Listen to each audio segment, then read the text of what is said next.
On the morning of July 28, the fifth typhoon of the year, Typhoon Doksuri, made landfall along the coast of Jinjiang City, Quanzhou Fujian Province China. At the time of the typhoon's landfall, it reached a maximum wind force of level 15, categorizing it as a strong typhoon. It caused severe destruction in many areas of Fujian on the same day. Surprisingly, just one day later, the super typhoon's impact extended to China's capital Beijing. From July 29, Beijing experienced continuous heavy rainfall, with the western, southwestern, and southern regions facing torrential rains. Videos circulating on the internet showed that the areas hit hardest by the heavy rainfall and floods were in the western and southern parts of Beijing, such as Fangshan District and Mentuku District.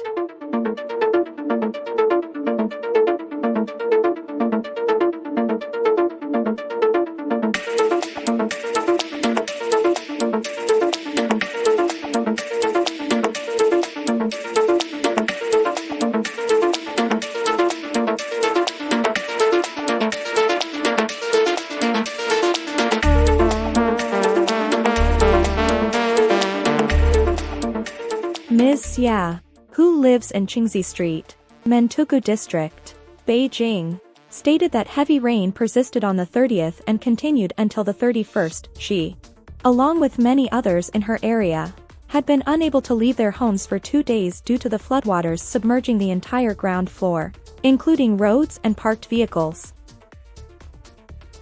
The videos captured villages in the Mentuku area being entirely submerged, with only rooftops visible.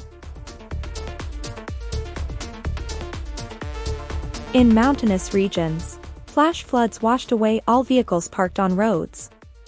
One villager from the mountain area recorded floodwater flowing near his home, stating that their house had been swept away, and many villagers were currently stranded on their rooftops. In another instance, a man's car was washed away by the floodwaters, and the scene was caught on camera. According to the cameraman, the man and his car were parked about 50 meters away from the riverbank, but the rising water carried them into the river. The heavy rainfall caused extensive damage to the Shitan Hotel in Mentuku District, Beijing. The Shitan Hotel is Beijing's top luxury hotel and the only Rocco Forte Hotels Alliance member in North China. The hotel was constructed with a huge investment of 800 million yuan over 8 years. Designed by Japanese garden master Kamiho Noriharu and landscape architect Shun Feng Landscape. Online platforms indicated that even the cheapest room in the hotel cost over 6,000 yuan per night, while suites started at 10,000 yuan and went up to over 15,000 yuan. Unfortunately, this luxurious hotel, which had just opened for a little over a year, faced a calamity with pictures showing the once exquisitely designed lobby filled with mud, the hotel's bridges washed away, and some public areas submerged in floodwater. The lobby, artwork, and furniture were all damaged, and netizens estimated that at least 200 million yuan worth of items were destroyed by the flood.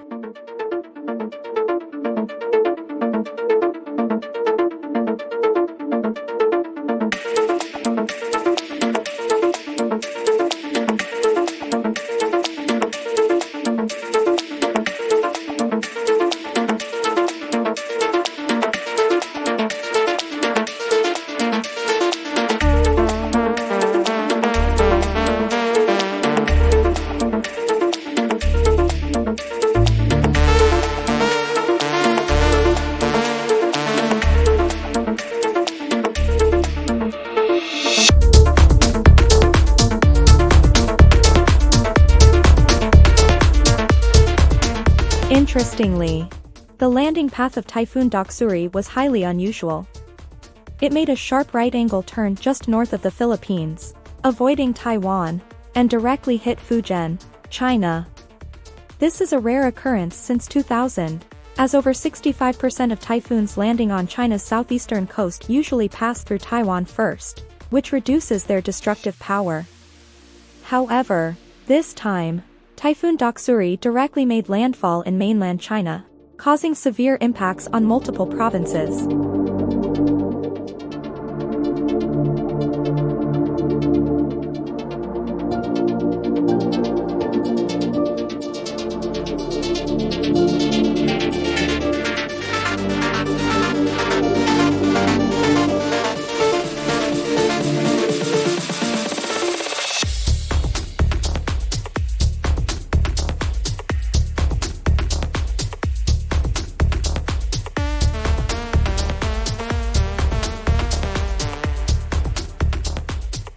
According to reports from Chinese media, since July 27, apart from Beijing, many regions in China have been hit by heavy rainfall, including Fujian, Zhejiang, Jiangxi, Jiangsu, Anhui, and Sichuan. In Guilin County, Sichuan Province, an extremely rare and severe rainfall event caused torrential rain, with 13 stations experiencing torrential rain and 4 stations experiencing heavy rain.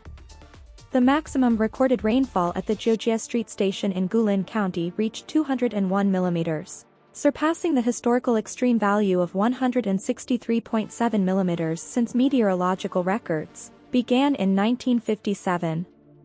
The intense rainfall mainly occurred from 03:00 to 06:00 on July 27. The Guilin River recorded a maximum flow of 1,910 cubic meters per second, the highest measured since hydrological stations were established in 1958. The county's streets turned into rivers, and the entire county seemed to be submerged in water, with tens of thousands of vehicles either submerged or washed away. The Erlang Bridge in Guilin County, which spans the Qishui River, even experienced a waterfall. Many people and vehicles were trapped along the road near the Qingshui village in Erlang town due to the surging floodwaters. Other regions in Sichuan, including Suining, Xiang, the eastern part of Neijiang, the eastern part of Zigong, the eastern part of Yibin, the eastern part of Mianyang, the eastern part of Deyang, and the eastern part of Chengdu, experienced heavy to torrential rainfall. As a result, 9 people were killed, 62 were missing, and over 1.45 million people were affected in Sichuan. The direct economic losses reached 3 billion yuan. However, the challenges in the lives of the people on the Chinese mainland are increasing, and many are aware that they can only rely on themselves as government officials seem to prioritize other matters over the well-being of ordinary citizens. Despite the recent experience of extremely heavy rainfall and severe disasters in Sichuan province, the provincial government did not focus too much on the plight of the affected people. Instead, on July 28, they spent 5 million yuan to artificially disperse the rain clouds over Chengdu, the provincial capital, to ensure the successful opening of the Chengdu 2021 Faisu World University Games. On July 29, the local newspapers did not give a single mention of the torrential rain disaster on the front page. Instead, they replaced it with news of Chinese President Xi Jinping attending the Chengdu University Games. Despite the severe impact and suffering caused by Typhoon Doksuri, the disaster is still ongoing, and the 6th typhoon of the year, Typhoon Conan, has entered the East China Sea and is approaching Zhejiang and Fujian. According to forecasts by the China Meteorological Administration, Typhoon Conan's intensity has already reached super typhoon levels. It is predicted to bring further devastation to Fujian and other regions.